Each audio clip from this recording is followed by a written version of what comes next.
Welcome everyone to the very first episode of the new Training Improvement Café here at the aNewSpring headquarters. In this series, we're gonna talk to learning professionals who have something to say and expertise on a specific topic in learning, and we're searching for golden nuggets when it comes to training improvement, on helping people learn, because that's what we're aiming for here at aNewSpring. And today I am joined by Britt Brackenie. Welcome, Britt. Thank at you. the office in Rotterdam. And we're going to deep dive into the topic of transfer. And transfer is, for me, one of the most important topics when it comes to learning, or at least one of the topics that I'm very interested in. A couple of years ago, I joined a session by Fergal Connolly. He's a speaker. I joined him at Learning Solutions in Orlando. And he had a session about transfer. And I think it was one of the first times that I really got in touch with the topic and what it meant. And he talked about communication with managers and communicating to the learners and that whole triangle, and not just communication during the training, but also before training. And that really was sort of an eye-opener for me, that moment where I learned more about, all right, so it's not just about this one learning intervention that people do themselves, it's the whole ecosystem around it that truly helps. And then throughout the years, of course, I got to know you, got to know your colleague Ilona, and I'm very happy that we can today dive a bit deeper into the topic of transfer. But before we start, we're in this cafe setting. Nice. First episode, do you like it? Yes, I like it. Yeah. Yes. Can you maybe introduce yourself a little bit? Yes, I'm Britt Brackenie. Some people call me Britt Brackenie. Yeah, for the English people. For the English Yeah, people, yes. I'm one of the co-founders of Route 12, and we help learning and development professionals by creating impactful learning journeys. Okay, so you developed them yourself as well. I develop them myself, and I help learning and development professionals to create them as well. Cool. Well, and then of course Route 12 has something to do probably with the transfer topic, but we'll dive a bit deeper into that later. How did you get into the field of learning and development? How did you make your first steps? That's a funny story, I guess, but because when I was 40 years old, I didn't know what I wanted to become. So, as every teenager. Yes, exactly. And I did a career test. Really? And the result, a funeral coordinator. Funeral coordinator. All right, that's a specific job, yeah? Yes, it is. And I was thinking about it. Okay, maybe I can create unforgettable experiences. Yeah, because I was It could curious, be. what kind of competencies do you need as a funeral coordinator? You have to plan, organize, be empathetic Yeah. to other people. That makes sense. So it makes sense. Yeah. But the people that I know, that know me, Mm-hmm. they know that I'm way too emotional for that. So I will probably cry louder than the grieving family. But this test taught me something. Okay, maybe I love to create meaningful experience for other people. And after a while, I went to study human resource management and found there my passion for learning and development. And that's how it all started. Cool. And human resource management is sort of similar to learning and development, but still quite a different field. Why did you go into learning and development instead of human resources? I didn't like sick people. Okay. Yeah. Reorganizations. Yeah. And I thought, okay, I love the positive approach that you can help people grow and that you help an organization to change. So I found my topic, and then I thought, this is it. I wanted to do this. Yes. Perfect. Yeah. So then you worked as a learning and development specialist, professional for a while. But then, at some point, you found your real niche. You found out about INA and transfer. Can you tell us a little bit about how that went? I was working at an organization, and I got a little bit frustrated about the learning programs where I was involved, because I saw participants struggle with applying what they've learned. They tried it, but at some point they were struggling to maintain. So I thought, okay, we need to do something different. And I guess it's more like we need to do something in the work environment. But I didn't know how I could influence that. So I tried a lot. I learned a lot. Yeah. Not everything was successful. But it got my interest. I wanted to know more. And you thought there's more about this. There's more than just happening in the classroom. exactly. Take the bigger picture into account. Yes, the whole context is important. And after a while, I spoke to Ilona, now one of the other co-founders of Route 12, and we shared the same passion for our field. And she mentioned, "Whoa, I saw a great model. It's from Ina Wijnbouwer, Heidel. It's about training transfer effectiveness." And then we dove into the model together. We wrote blogs about it, and we gave workshops, and we thought, okay, this is really helpful for me, but also for other learning and development professionals. And then we thought, okay, let's do something with this topic. Everyone needs to know about this. Everyone needs to know about this, exactly. And it's based on research, it's practical, so... Yeah, because I believe that Ina spent, you told me this before, about 3 years at her attic, just plowing through all the research that was available, finding all the little things about transfer and creating this big list. Exactly. Right? Yeah. Yes. And she found more than 100 factors that influence the transfer of learning. And then she was a little bit frustrated herself because she thought, okay, what can we do with 100 factors? So she narrowed it down to 12 to really look at the factors to see, okay, which one are nice to know, but which one are the most important and that really make a impact. significant difference. Yes, and then she narrowed it down to 12 levers, and that's the way it's more practical than 100 factors. So, Definitely, yeah. Yes. Yeah. Cool. And but then that's her research, the things that she is doing. How did you then ended up doing it in the Netherlands? Yeah. Yes, we spoke to Ina when we found her model, and it's a funny story because she's a really lovely person, and at the end of the conversation we were asking her, maybe we can spread this transfer fire within the Netherlands, and then she had to think about it, but she was really positive, and we followed the course, the transfer designer certification, and at the end she said to us, I want you to do this in the Netherlands. So perfect. That's how our collaboration started, and that's the foundation of Route 12. Great. And until now you've worked with quite some cool companies to spread the word. How is that going? Are people enthusiastic? Are they eager to work with it, or is it still difficult to get people to apply the transfer into their practice? No, it isn't. It isn't? Okay. We did a road trip in last month to find out how impactful our learning interventions are, and we found out that even a workshop of 3 hours will make a big difference for learning and development professionals. So they are really applying all those transfer research and make it practical and influence the effectiveness of their training programs. So I was really proud to hear that. Yeah, I can imagine. Yeah, but it's also, of course, I assume that you do a lot of practice what you preach.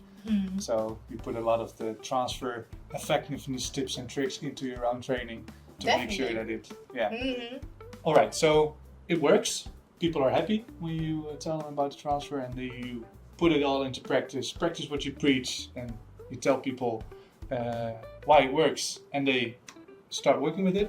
Maybe we can dive a little bit deeper into those 12 levers and what they mean. And I want to start off with asking you, which one is your favorite? Because we have 12, and I can imagine all 12 are important.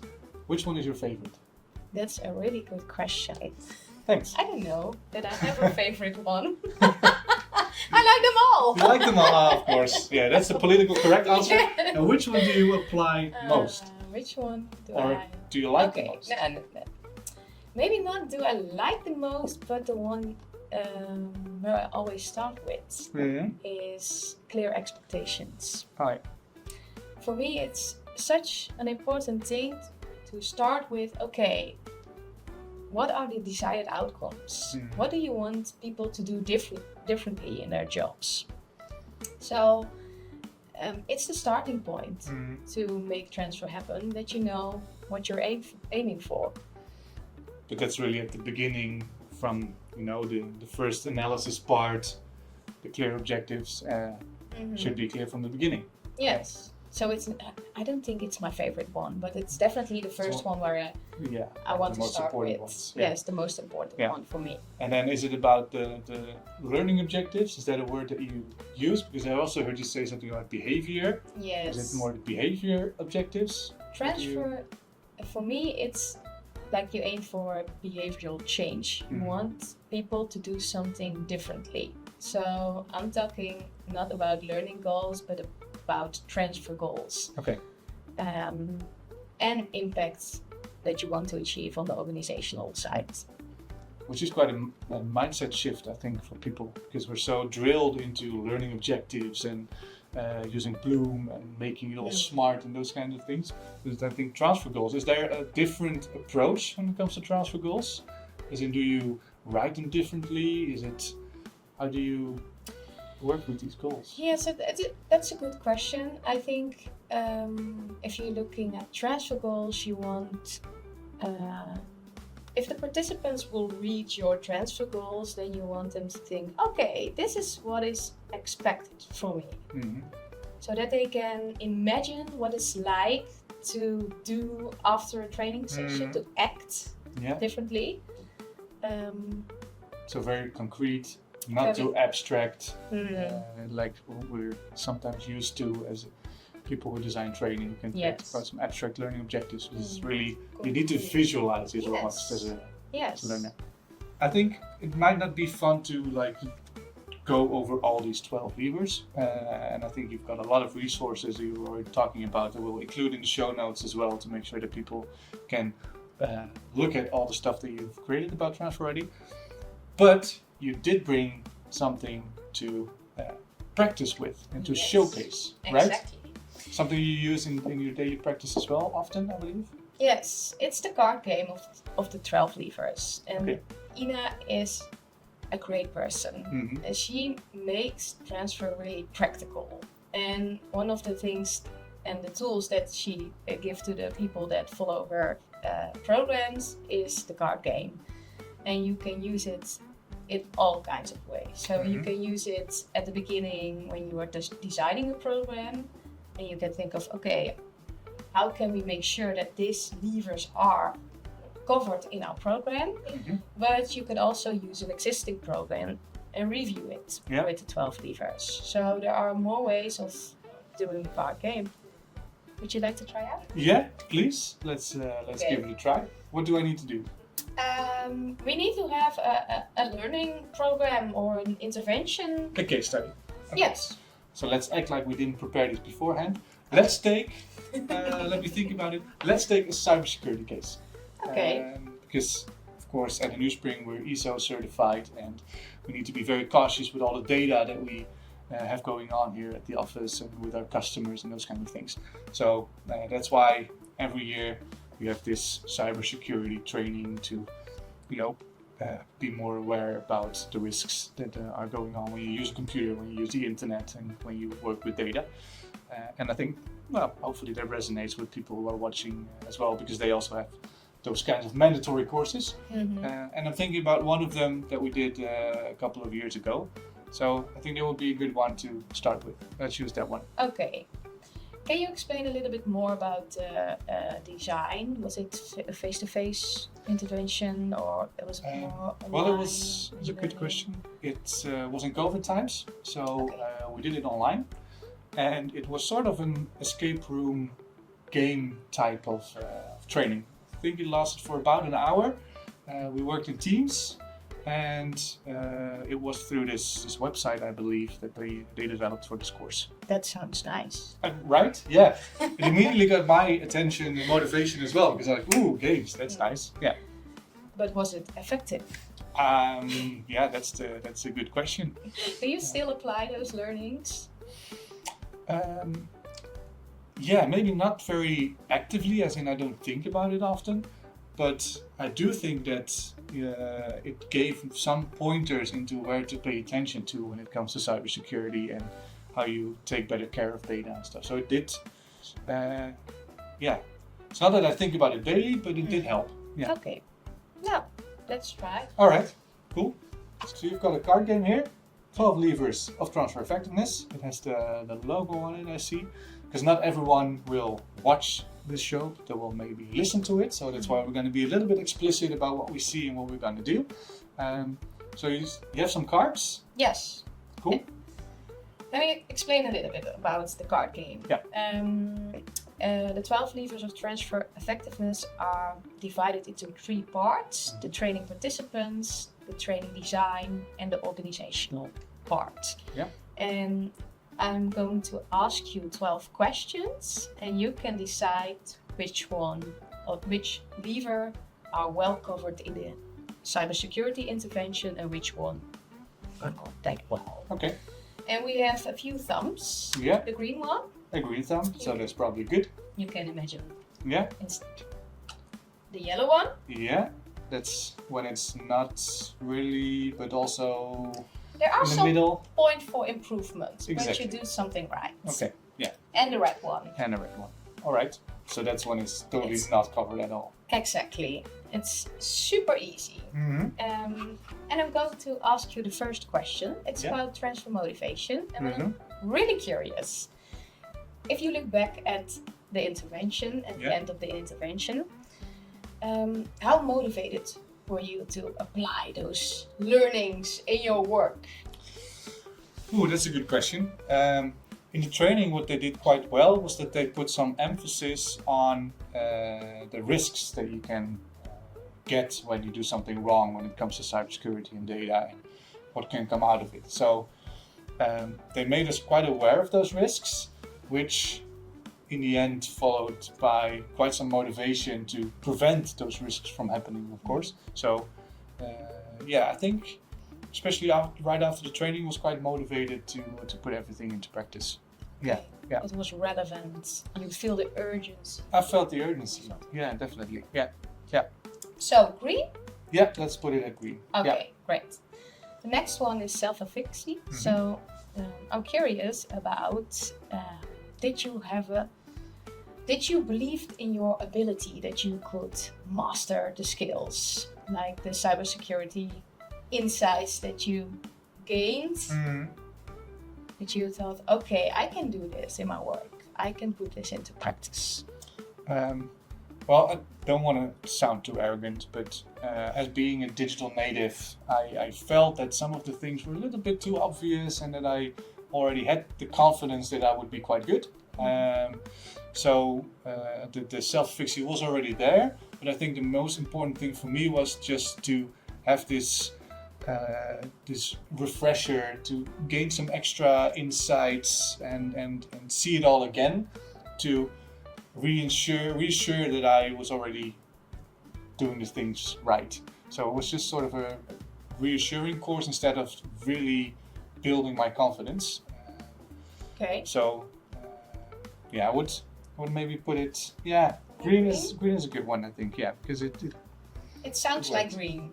Okay. It sounds You're good. the professional, so it sounds good. All right, let's do that. The next one is transfer volition. Mm-hmm. And I'm curious if you think back at the end of the training, were you committed during your transfer process to think, okay, I need to stay on the ball. I need to maintain to apply these insights in my work.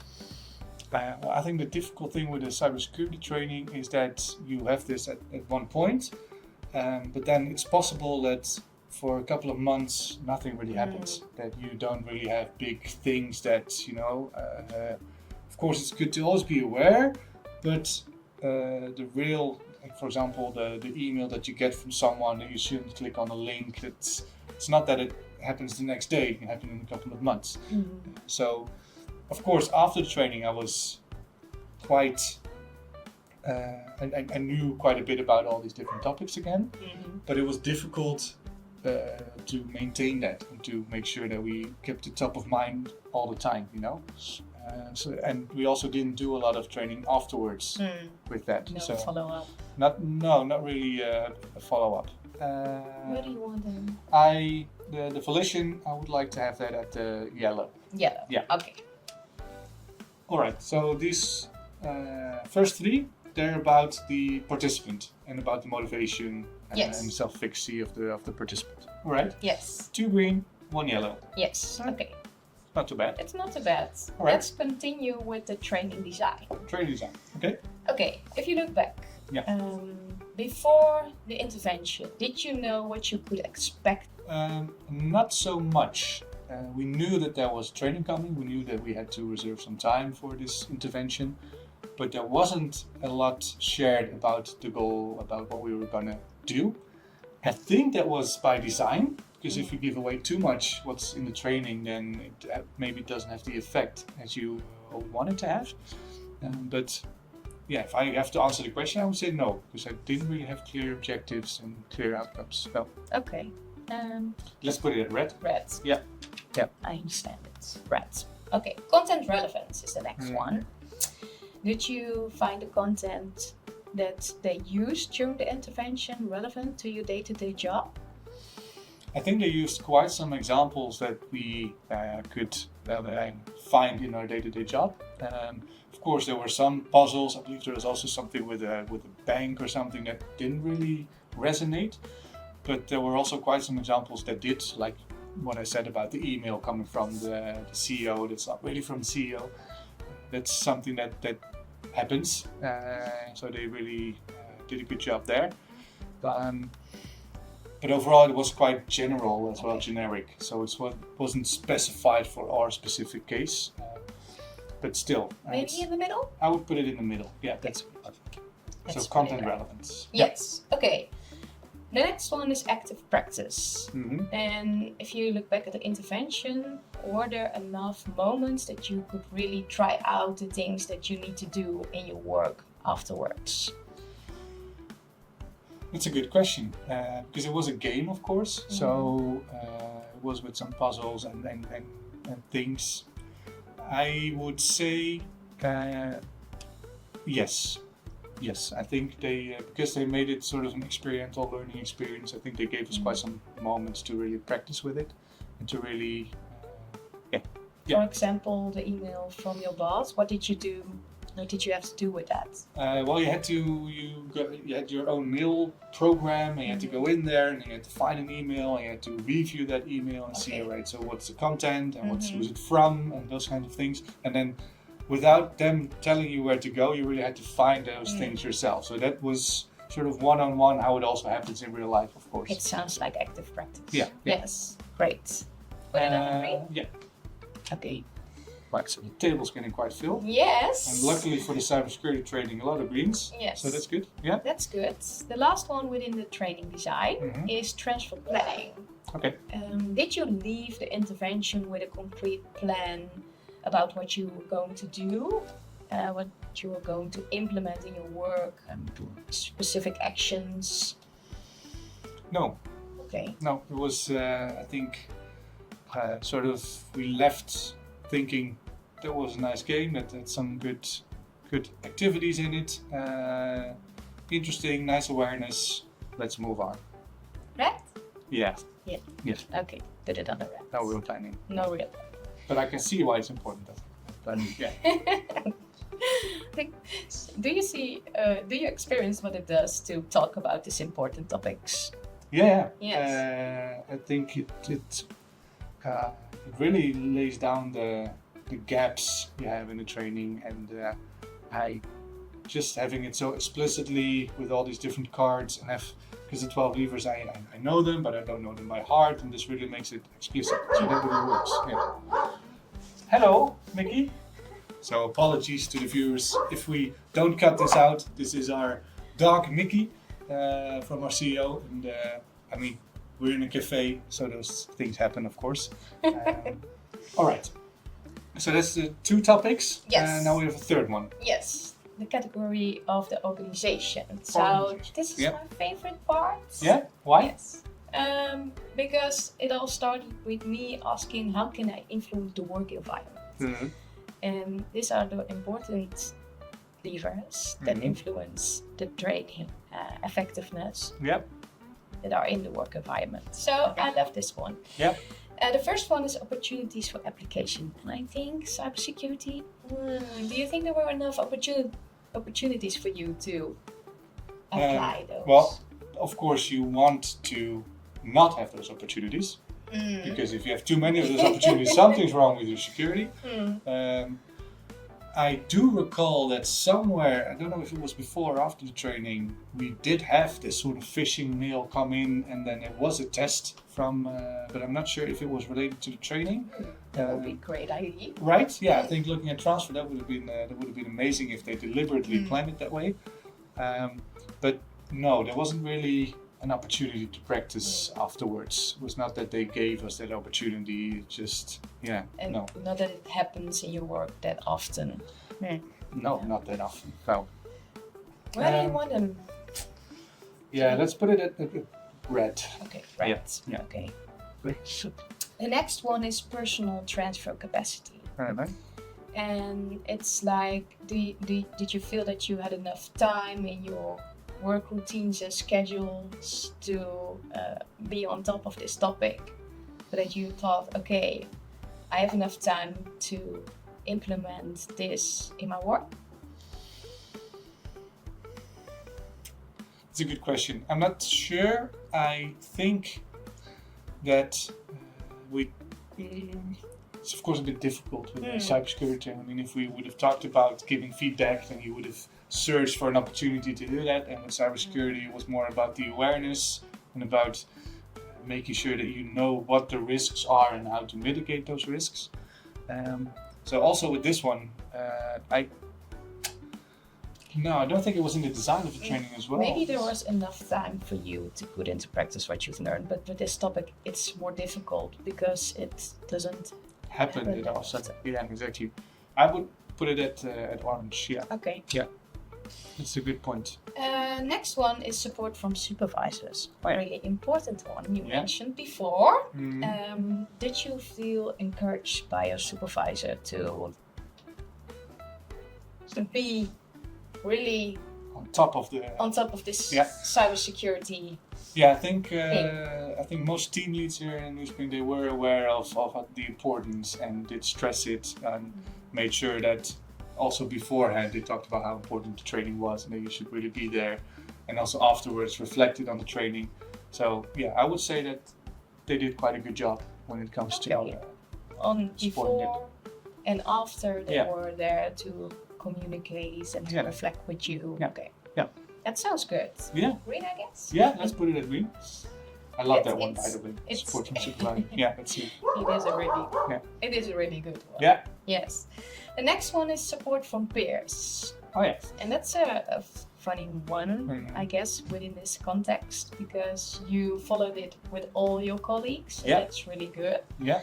But how does it look like when you were back on the job? Did you help each other to implement this? I think yes, because we were all more aware of the risks and things that could happen. So I recall that after the training, a couple of weeks later, in our communication channel, someone posted about a possible email that was going around that we shouldn't click on something. So I think that way people also made each other aware of the risks and the things that we had learned. I think that people right after the training were also more busy with making sure that everything was in order and paid more attention to being careful with data and stuff. So yeah, I think that was quite well. Oh, we don't have a space. No. Let's put it on support for supervisor there halfway. Yeah. Okay, social support. Social support, exactly. We put them together. Buy a bigger table. Exactly. The last one is transfer expectations in the organization. Mm-hmm. And was it clear what you needed to do after the training in your work for all the people in the organization? Yeah, I think that was. I think this is one of the clearest ones because I think the people that organized the training had quite a good objective with what they wanted to achieve, and afterwards we of course also reflected not just in the teams but also with the company on what the importance of the things that we just saw were and how we should act in the company and how that relates to the ISO certification that we have to stress the importance. So yeah, I think they did quite a good job on the expectation, like what do we expect from you when it comes to cybersecurity and making sure that you use and handle your data well. Yeah. Okay, Roy. And if you didn't apply, what were the consequences for you? Were there consequences if you would apply or wouldn't? Yeah, I think of course there weren't real personal consequences. It's not that if you do something wrong that you get fired or anything. But I think the stressing the importance of an ISO certification, of handling data carefully, of being aware of what happens online, that's very important. And we knew that if we would do something wrong, that would have an impact on our incidents, that would have an impact on our certification.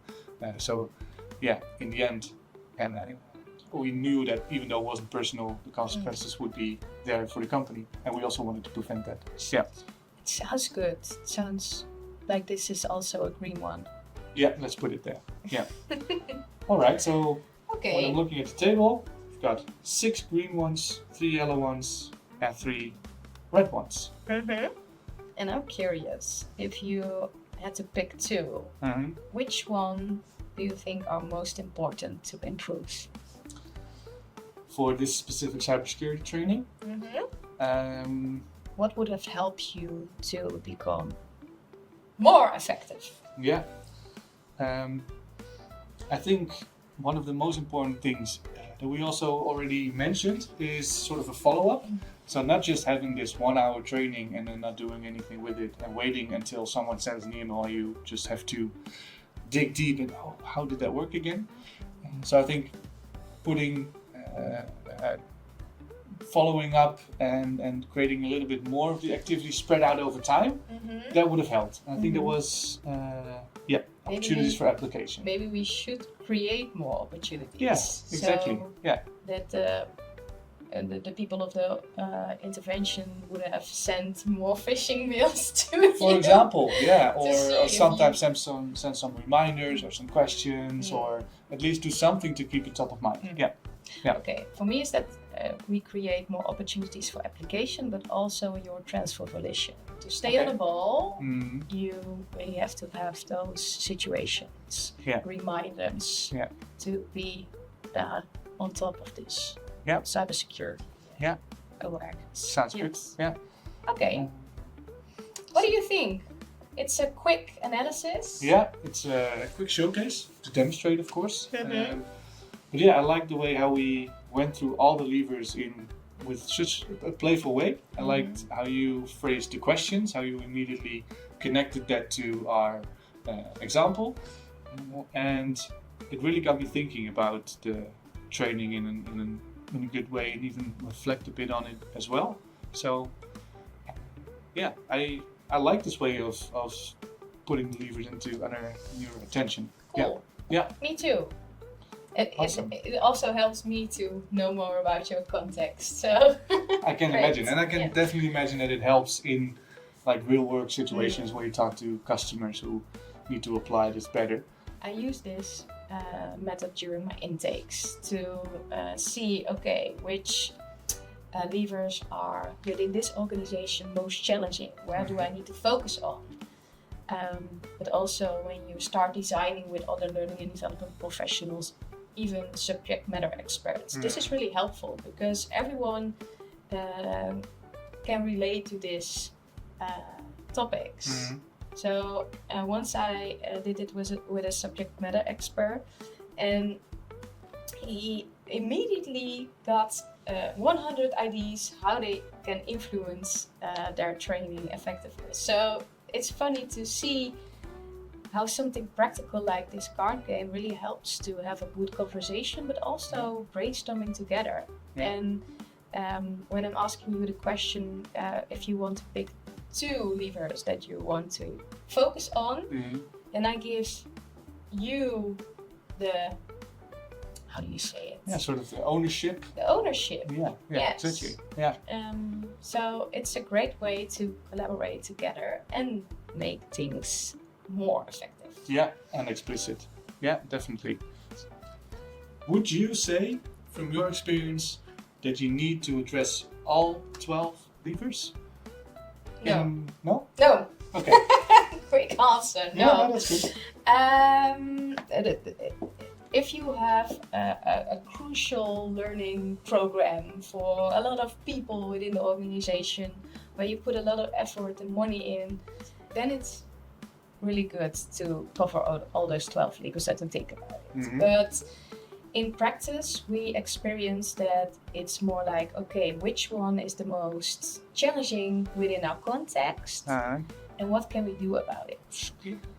And sometimes we think we do not have the influence, but there's always one thing that we can do. So it's also about small incremental steps, and not just immediately applying everything, but already implying one of the levers is already helping in improving your training. Exactly. Yeah. Yes, and it's about experimenting with that. So, for example, transfer planning. You mentioned before during our other conversations that you experiment with action planning. It's one of the easiest things that we can do that can increase the transfer effectiveness of our training program. So if we think we can do anything, start with transfer planning. Okay, that's a good tip. Yeah. Yes. All right, so we're nearing the end of our conversation in this amazing cafe. There's a couple of last things that I want to address with you. During the card game, we've already discussed a couple of the low-hanging fruit, quick wins people can apply. If the people that are listening or watching now should implement something tomorrow in their training to improve their training, small iterative improvement, what would you recommend they start with? I already mentioned transfer planning, so another one. I'll pick another one. Yes. Yes. A thing that we know from transfer research and practical experience is that the involvement of the manager is really important. So one thing that I tried out a few months ago is, instead of the letter to yourself, you can ask your participants to write a letter to their manager. Okay. Yeah, because we know the letter that you send to yourself, yes, of course, and you send it afterwards. Yeah. Okay. And send it to someone else, to your manager. Exactly, and make it more transfer proof. Okay. So. And what should be in that letter? 3 things. So. The most valuable insights from the training. So, for example, from the cybersecurity intervention, something that really stuck with you, what resonates with you. The second thing is that you want them to share their ideas for implementation. So, what kind of ideas do you have to implement in your work? And the last one is specific, concrete steps you want to take. So also a little bit of transfer planning. And then you send it to your manager. And there's no manager who is not going to have a meaningful conversation afterwards. So this is a really simple, easy way to get the managers on board. And we know that even a 15-minute conversation before and after is improving the effectiveness of the training. So this is a really simple way to do that. Almost a no-brainer. no-brainer. Yeah. And you do not have to have the contact details, because sometimes learning and development professionals mention to me, okay, I do not have the contact details of the manager, so how can I get them involved? In this way, you influence them via the participants. Exactly. Yeah. Yes. It's a very scalable exercise as well. Exactly. Yeah. And you can make it fun. Yeah. With all kinds of postcards on the table, and then they can pick one. Oh yeah, I was thinking about an email, but you can of course just get a postcard and just write something and then put it in an inbox or something somewhere. Yeah. Yes, and maybe within an e-learning module, you can also ask them to send something. do this exercise. Yeah. Yeah. Awesome. I think that's a great tip. And then of course you've been sharing a lot of your insights, very inspiring. But I'm very curious, where do you get your inspiration from? Because there's probably also people in the learning space that really inspire you to get the most out of yourself, to keep on experimenting with new things. If you can name one person that the people who are watching or listening should also follow. Or two. Two. One or two. Okay. 3? Right. Okay, wait. Let's start with one. Start with Julie Dirksen. Julie Dirksen. Because she combines science of learning with behavioral science, and I really like that combination. Combination. Yeah, I can second that one. Okay. The next one is Lavinia from Offbeat. Okay. Yeah. Shout out to Lavinia. Yeah. Shout out to Lavinia. Yeah. She shares a lot of good content about a broader perspective within learning and development, and she creates all kinds of activities for learning and development professionals. So she's really good at it, and I love her content. So she sent a weekly newsletter, and always that I think, wow, you're so good at it. Cool. All right, third one. Okay. Yeah, of course. Yeah, of course. I mean, now I'm with the first two. I'm really excited to hear about the third one as well. I guess it's Elena, but I don't know if I pronounce it right. But she sends a newsletter. It's called The Weekly Measure. It's about evaluation, gathering data, and I followed one of her sessions at the ATD last year, and she really inspired me. About how you can collect data during your training interventions and help get insights in what you should do next to help them to be more effective. So, all right. So you're talking about Dr. Elena Schlachter. Yes. That one. All right. Great. Well, cool. We've got something cool coming up, but we'll not share about that too much. So, all right. So we've got Julie, we've got Lavinia, and Elena. Yes. Awesome. We'll share the details so that everyone can start following them on LinkedIn. Yeah. Last but not least, give me a number between 1 and 10. I thought you would say 1 and 12. No. Oh yeah, that would be perfectly fine. But then if you would have said 12, I don't have anything. Okay, so it's a number between 1 and 10. I say 2 because Jessie is 2, my son. Because your son is 2 years old. All right. Yeah. Well, what I did, I came up with some random learning questions. And of course, I used a little bit of AI to help you with that, to brainstorm, to be creative. I came up with 10 questions, and you pick number 2. Oh no. So, what's one piece of conventional training advice that you secretly think is overrated, or maybe even wrong? Oh. Yeah, and I'm going to give you some time to think about that. So, conventional, something that we always do, we keep on doing, of which you think we should just stop that. Don't do that anymore. Yeah. For me,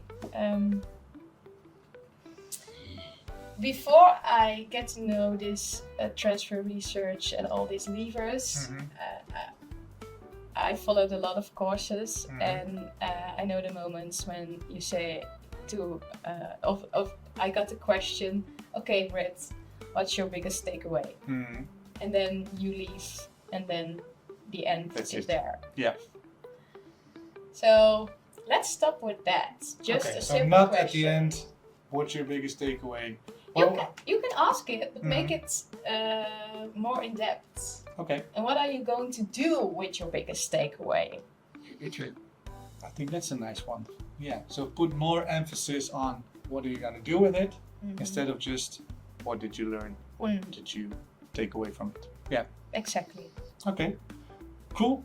Well, Britt, thank you so much for your great insights and your amazing knowledge sharing on transfer. I wish you all the best together with Ilona with Route 12 and with Britt, of course. And I'll definitely keep on following you and hope to see you again. Thank you, Roy. Thanks. It was lovely to be here. All right. Thanks everyone for listening or watching to the first episode of the renewed Training Improvement Café. Hope you enjoyed it. Let us know what you thought about it, what you think about it, and hope to see you at the next one as well. So have a great day and keep on improving.